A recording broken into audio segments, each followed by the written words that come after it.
যে মানুষের জীবনে যখন দেয়ালে পিঠ থেকে যায়, যখন সকল দুয়ার বন্ধ হয়ে যায়, যখন পেরেশানির চূড়ান্ত পর্যায়ে চলে যায়, মানুষ যদি আল্লাহর প্রতি আস্থা রাখে, আল্লাহর প্রতি বিশ্বাস রাখে, আল্লাহর দিকে ধাবিত হয়, আল্লাহর দিকে রুজু হয়, আল্লাহর দিকে মোতাওয়াজ্জো হয়, আল্লাহর দিকে সে যদি আগায়, আল্লাহর প্রতি আস্থার চুল পরিমাণ ঘাটতি না থাকে, এই ব্যক্তিকে আল্লাহ রাব্বুল আলামিন এমন ভাবে সান্ত্বনা দিবেন যেমন ভাবে নবী করিম সাল্লাল্লাহু আলাইহি সাল্লামকে আমাল হুজনে এসে, পিতা চাচাকে হারানোর বছরে এসে, স্ত্রীকে হারানোর বছরে এসে, সহায় সম্বলহীন হওয়ার বছরে এসে, মক্কা এবং তায়েফের মানুষ থেকে বিতাড়িত হওয়ার বছরে এসে চরম অসহায় বোধ যখন করছিলেন, আল্লাহ তাকে যেরকম এমন সান্ত্বনা দেওয়া দিলেন যে সান্ত্বনা তার সকল কষ্ট লাঘব হয়ে গেল, সকল কষ্ট দূর হয়ে গেল, সামনে চলার শক্তি খুঁজে পেলেন, নতুন দিশা পেলেন, 5 ওয়াক্ত নামাজের নতুন অস্ত্র আল্লাহর সাথে কানেক্টেড হওয়ার জন্য নতুন হাতিয়ার পেয়ে গেলেন।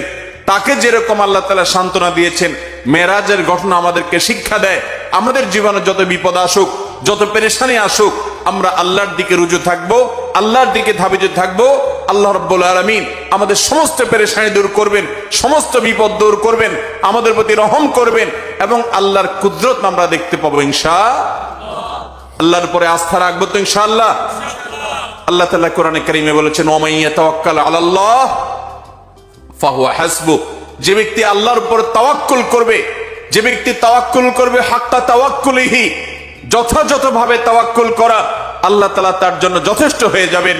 আল্লাহ রাব্বুল আলামিন এখনো আছেন, তার কুদরত আছে, অনন্তকাল পর্যন্ত অপরিবর্তিতই থাকবে।